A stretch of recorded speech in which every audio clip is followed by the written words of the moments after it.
98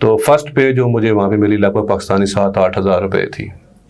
تو تقریباً میں اپنی اکاموڈیشن سے جو اسٹور کا سفر ہوتا تھا 18 سے 20 کلومیٹر وہ بائی واک کرتا تھا. تو روڈ کے اوپر گاڑیاں جاتی تو دیکھتا تھا تو میں بھی ڈریم کرتا تھا کہ میں بھی کبھی کسی گاڑی میں بیٹھ کے یہاں پہ سفر کیا کروں گا یا جاؤں گا اپنے کام کے اوپر یا کچھ بھی کروں گا. تو ہماری جو بیسک تعلیم ہوتی ہے جو پاکستان میں ہوتی ہے, ہم لوگ وہ کہتے ہیں نا, پڑھتے اردو ہیں بات پنجابی میں کرتے ہیں, پڑھتے انگلش ہیں بات ہم پنجابی میں کرتے ہیں. صحیح. تو ایون دو کہ ابھی بھی ایسے ہی چل رہا ہوتا ہے کہ آپ انگلش سبجیکٹ پڑھ رہے ہوتے ہیں اسکول میں, آپس میں بات آپ اردو میں یا پنجابی میں کر رہے ہوتے ہیں. ہمارا فوکس نہیں ہوتا کہ ہم لینگویج کوئی بھی سیکھیں. صحیح بات. اور نہ ہی ہمیں سکھائی جاتی ہیں.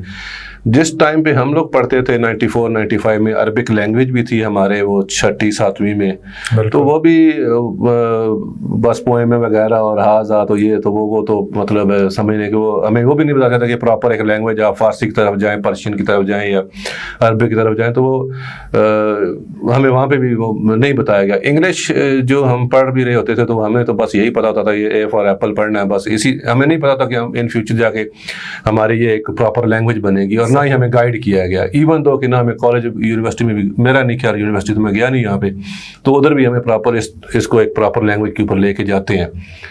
تو جا کے یعنی لیبر کا سفر, پھر ڈرائیونگ لائسنس لیا, پھر وہ آپس میں باتیں کرنا. میرا ایک ہی مشن رہا کہ میں خود سے مقابلہ کرتا ہوں. میں کبھی کسی بندے سے مقابلہ نہیں تھا, یار یہ بڑا جیسے آپ سمجھ رہے ہیں یہاں ملک ریاض علی بڑا بزنس ٹائکون ہے, میرا اس سے مقابلہ نہیں ہے. میرا اپنی ذات سے مقابلہ ہوتا تھا شروع سے ہی. میری کامیابی کا آپ سمجھ لیں کہ یہی راز ہوتا ہے بھی, اور آگے بھی میرا یہی سوچ ہوتی ہے کہ میں اپنے آپ سے ضد کرتا ہوں, اپنے آپ سے لڑتا ہوں, اپنے آپ سے مقابلہ کرتا ہوں, اپنے آپ کو ٹاسک دیتا ہوں میں نے یہ کرنا ہے. تو میں نے جو ڈریم کیا کہ میں نے یہ گاڑی چلانی ہے, الحمدللہ میں نے وہ گاڑی خود لی, خود چلائی. میرا ڈریم تھا جب میں نے اس میں آیا اپنی سیلز انڈسٹری میں, جب میری کوئی کوالیفیکیشن بیک گراؤنڈ سیلز سے نہیں تھا, بلکہ میرا فادر ایک شاپ کیپر تھا آرمی سے ریٹائر ہونے کے بعد, تو میں خود ان کی ہیلپ کرتا تھا. تو میں اس کو بھی ایک ایکسپیرینس دیتا ہوں کہ میں 6ٹھی-7ویں جماعت سے ہی شاپ کیپنگ کر رہا تھا. تو وہ اویئرنیس تو تھی مجھے, یعنی آپ سمجھ لیں بائی بلڈ سمجھ لیں, کچھ بھی سمجھ لیں, کسٹمر ڈیلنگ جو تھی. تو میں نے ایز اے مرچنٹائزر اس گروپ کے ساتھ بیسیکلی ہم لوگ فروٹس, ویجیٹیبل, ڈیلی اور فروزن کا کام جو کرتے ہیں انٹرنیشنلی ہیں ہم لوگ, آل اوور دا ورلڈ پائے جاتے ہیں یونیفروٹی کے نام سے. تو جب میں نے ایز اے مرچنٹائزر وہاں سے کام سٹارٹ کیا تو فوکس کیا ہوتا تھا کہ وہ ہوتی ہے نا بندے کی نظر, کہ میری جو پہلی نظر تھی وہ ٹیم لیڈر کی تھی, جو سیلز کا ٹیم لیڈر ہوتا ہے. تو جو ہمیں وہ بتاتا تھا نا کہ ہم نے یہ کرنا ہے وہ کرنا ہے, تو میں سوچتا تھا یہ چیزیں میں بتاؤں لوگوں کو, یہ صحیح بندہ نہیں بتا رہا ہے ہمیں. تو الحمدللہ ود ان 6 month پروموٹ ہو کے میں ایز اے سیلز مین ہوا. سیلز سے میں نے پھر ود ان 2-3 months جو ہے ٹیم لیڈر بنا. ٹیم لیڈر کا سفر جو ہے میرا وہ تقریباً لگ بھگ 1.5 سال کا رہا. 1.5 سال کے بعد پھر مجھے پروموٹ کر کے سیلز مینیجر بنا دیا گیا. مجھے کچھ برانڈز دے دیے کہ کچھ برانڈ میں نے خود لانچ کیے, جن میں ویتنام کی کچھ پروڈکٹس تھیں, فروزن شرمز وغیرہ اور فروزن فش وغیرہ تھی. اور پھر ہم نے ایک ہالینڈ کی چیز لانچ کی, وہ بھی میں نے خود لانچ کی ادھر. تو پھر 2008-2009 میں جا کے مجھے کنٹری ہیڈ بنا دیا گیا. پھر ہماری ایکسپرٹی جیسے جیسے وہ فیلڈ میں گئے, بنانا میں, دوسرے فروٹس میں, تو ڈے بائی ڈے آگے آگے آگے آگے دوسرے کنٹریز کے وزٹ شروع ہو گئے. بائنگ میں آ گیا, پروکیورمنٹ میں آ گیا. کرنٹلی میں پروکیورمنٹ ساری خود کر رہا ہوتا ہوں. ڈائریکٹ ڈیلنگ میری ہر ایون دو فارمرز کے ساتھ بھی چل رہی ہوتی ہے. ابھی ہم فارمنگ بھی آ گئے ہیں, تو کوشش ہوتی ہے کہ آگے ایک سٹیپ اور آگے جاؤں, ایک سٹیپ اور آگے جاؤں. لیکن اس میں وہی جو میں سوچتا ہوں, جو کرتا ہوں, کہ میں نے خود سے جنگ لڑی اور خود آگے آیا ہوں. گڈ. تو یہ جو خالد صاحب نے ابھی ہمیں بات کی کہ میرا مقابلہ جو ہے وہ میری ذات کے ساتھ ہے. عمومی طور پہ ہم دیکھیں تو ہم اپنے مد مقابل لوگوں کو دیکھ رہے ہوتے ہیں, چیزوں کو دیکھ رہے ہوتے ہیں, لیکن جس نے اپنے آپ کو اپنے مد مقابل کھڑا کر لیا اور اس سے بہتر ہونے کی کوشش کرنی شروع کر دی, وہ بہت آگے نکل جاتے. ایک مرچنٹائزر سے کام شروع کرنے والے کنٹری ہیڈ تک کا سفر, اور اس وقت صرف ایک کنٹری نہیں بلکہ